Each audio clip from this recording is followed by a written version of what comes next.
My guest at this time is Mallory Quigley. She is the Vice President of Communications at the Susan B. Anthony List, which is a leading pro-life organization. We want to get her reaction to the news that Planned Parenthood is withdrawing from Title X funding because the Trump administration now forbids recipients to advocate or inform patients about abortion. As a result, Planned Parenthood is giving up about $60 million in taxpayer funding. For the next few minutes, we'll discuss the impact of this and where the larger debate now over taxpayer funding of Planned Parenthood goes from here. And Mallory, thanks very much for being with us. Thanks for having me on, Greg. I really appreciate it. Oh, you're welcome. Let's first of all set the stage a little more here. This is CBS News reporter Jan Crawford explaining the details of what Planned Parenthood has decided. Calling the new Trump administration rule unethical and dangerous, Planned Parenthood said it had no choice but to withdraw from the federal program and turn down some $60 million a year because it is unwilling to counsel patients if it could not refer them for abortions. CBS News says this is also similar to a Reagan administration policy, which was upheld by the Supreme Court. And it's not like Planned Parenthood just decided not to do this. It tried to keep going, challenged this rule in court. It lost even at the full Ninth Circuit. So how significant, Mallory, is the court decision and the decision of Planned Parenthood to separate itself from Title X altogether? Absolutely. Well, Greg, I think this is a huge victory for pro-life Americans. With regards to the Ninth Circuit, it's definitely a pleasant surprise. Listeners may be aware that the Ninth Circuit is notoriously liberal and has a long history of ruling in support of the pro-abortion lobbies. So to see that they're going to allow the Protect Life rule to be implemented during the litigation, and of course referencing the fact that similar regulations were already upheld by the Supreme Court in Russ versus Sullivan, I think that this is a really good sign for us. Planned Parenthood is choosing to not comply with the rule, which is really intended to draw a bright line of separation between the idea of family planning and contraception versus abortion. Abortion is not the same as family planning and contraception, and we've seen that for decades, Planned Parenthood has used Title X money as a slush fund. These funds can pay for advertising, they can pay for electricity bills and rent. So it really is a money is fungible situation here, especially in places where the Title X activity is co-located in the same place where they're doing abortions. And so in rejecting the rule and opting out of the Title X program, Planned Parenthood is really saying, we cannot be separated from abortion. We are all in for abortion, and they're willing to give up $60 million a year to do it. So I think it just underscores their pro-abortion position. Let's talk about the healthcare aspect of this from a couple different positions. First of all, the argument from Planned Parenthood and its allies is that not getting this money and withdrawing from this program because of the dictates of the rule will endanger the health of women. In that same CBS report, this is acting Planned Parenthood President Alexis McGill-Johnson, along with, once again, CBS News reporter Jan Crawford. The impact will mean that people may choose to forgo care. They may choose to delay their care until this is resolved, and that's what's unacceptable. It's unclear how many women would be affected. Planned Parenthood says it has served about 40% of the Title X patients.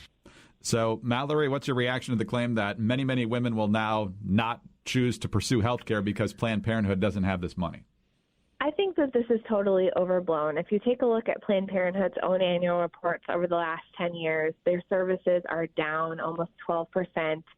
Their cancer screening and preventive services, we know, of course, they don't do mammograms, but their cancer screenings have gone down by nearly 67%, 64% for breast exams, 70% for Pap tests. And even contraception has been down at Planned Parenthood by more than 31%. So this says to me that women are already choosing to go elsewhere, perhaps to the growing number of community and rural health centers that outnumber Planned Parenthood by a significant ratio.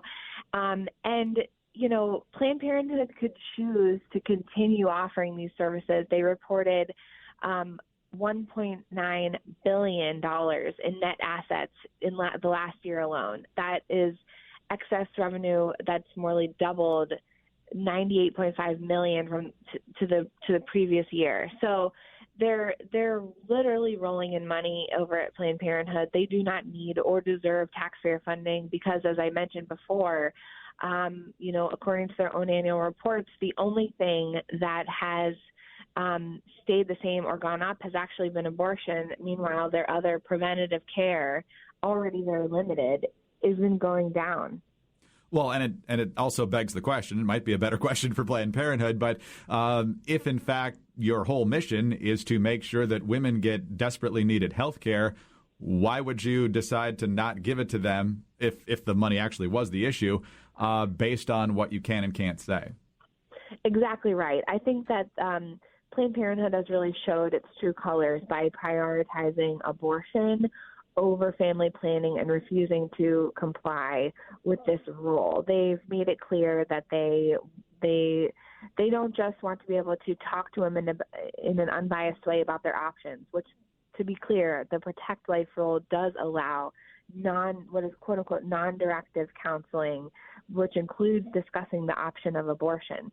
What they can't do is promote abortion in the ways that they've been used to. I mean, when you look at the numbers, again, it really helps to go back to the data on this.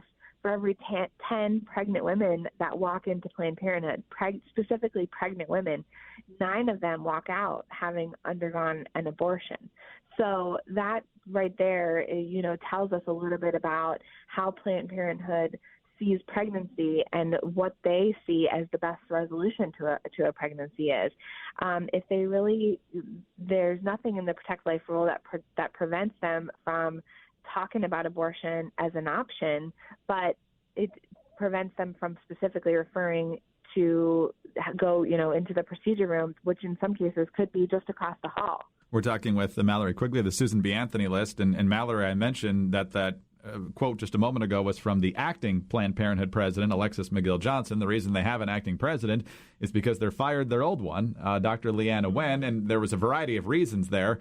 But one of them was because she was actually not focused enough on the political side of Planned Parenthood. So what does that tell you about where Planned Parenthood's real focus and priorities are here? Yeah, I think that there's really been a lot of news lately that's exposed the fact that Planned Parenthood is a deception right from the very name.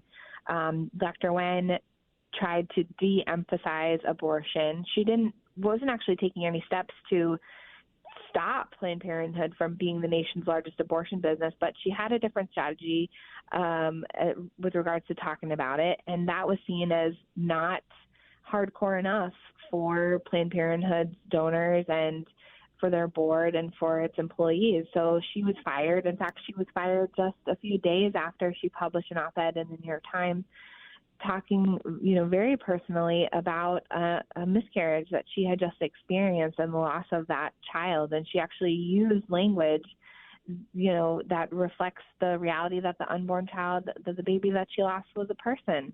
And, our heart breaks for her. And then I think that language that she used was the straw that broke the camel's back, perhaps, for Planned Parenthood, because it just doesn't jive with their pro-abortion, abortion above all ideology. Mallory, I want to get your thoughts on one other legal point, and perhaps to have you explain the rule that's at issue here a little bit more.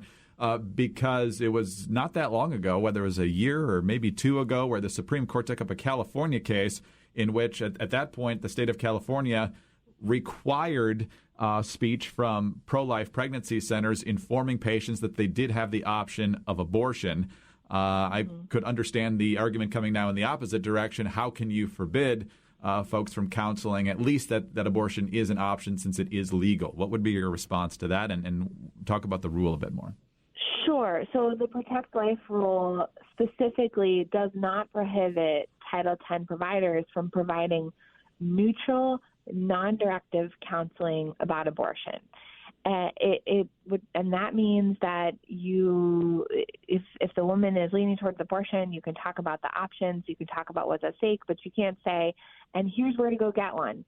So I think that there's no coerced speech, but it's specifically not the quote-unquote gag rule that Planned Parenthood and others in the abortion lobby and even in the media, frankly, are calling it. The rule doesn't reduce any family planning funding.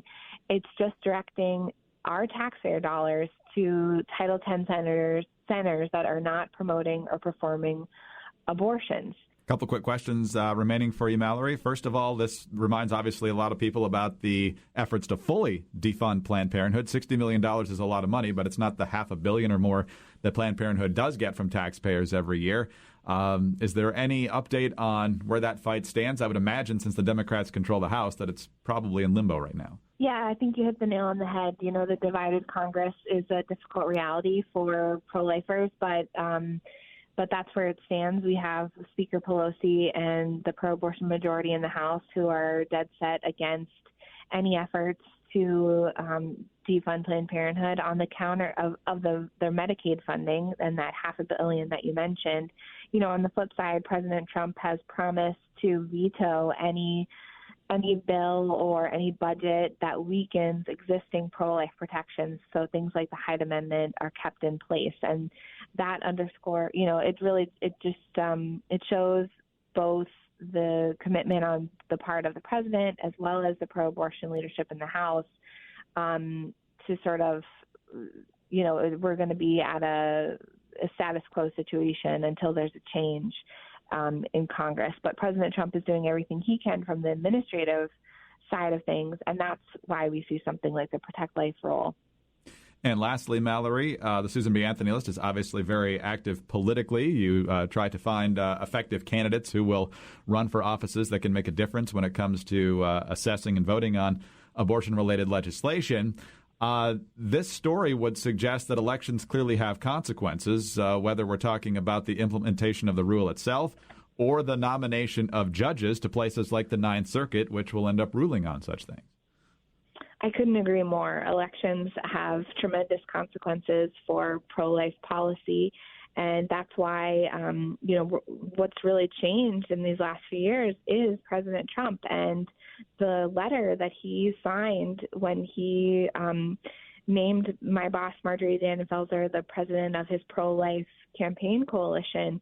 The promises that he made, one of them was stopping taxpayer funding for abortion businesses like Planned Parenthood, so long as they refuse to disentangle themselves from the abortion business. So this letter has really served as an acting to-do list, and the president's done his part, and I am hopeful that we'll be successful in 2020, not only in reelecting the president, but winning back some pro-life seats in the House and safeguarding our pro-life majority in the U.S. Senate, which is the only reason we've been able to achieve another thing on the president's list, which was putting in place pro-life justices to the Supreme Court. That's true. There's two Trump-nominated justices on the Supreme Court as well, and Neil Gorsuch and Brett Kavanaugh. We'll see where Kavanaugh comes down. I know there was one case where he decided not to hear a case, and there was some concern about that, but I don't know that he's actually ruled in a pro-choice way on any actual verdict. Did that be correct? That's my assessment as well, and time will tell. You know, none of us has a crystal ball to look into the future and see what pro-life case is going to be chosen to be taken up by the court. But one thing is for sure, the pro-life movement, especially at the state level, is doing its part to give the court a wide variety of cases. There is ongoing litigation across the country right now making its way towards the Supreme Court on things such as the Pain-Capable Unborn Child Protection Act, that 5-month abortion ban, limits on abortion for reasons when the baby is diagnosed in the womb with things like Down syndrome, for example, health and safety standards for abortion facilities, and, of course, litigation to do with taxpayer funding of abortion, much like we're dealing with the Protect Life rule. Mallory, you've been very generous with your time today. Thanks very much for being with us. Always a pleasure, Greg. Have a great day. You too. Mallory Quigley is Vice President of Communications at the Susan B. Anthony List, a leading pro-life organization. I'm Greg Columbus reporting for Radio America.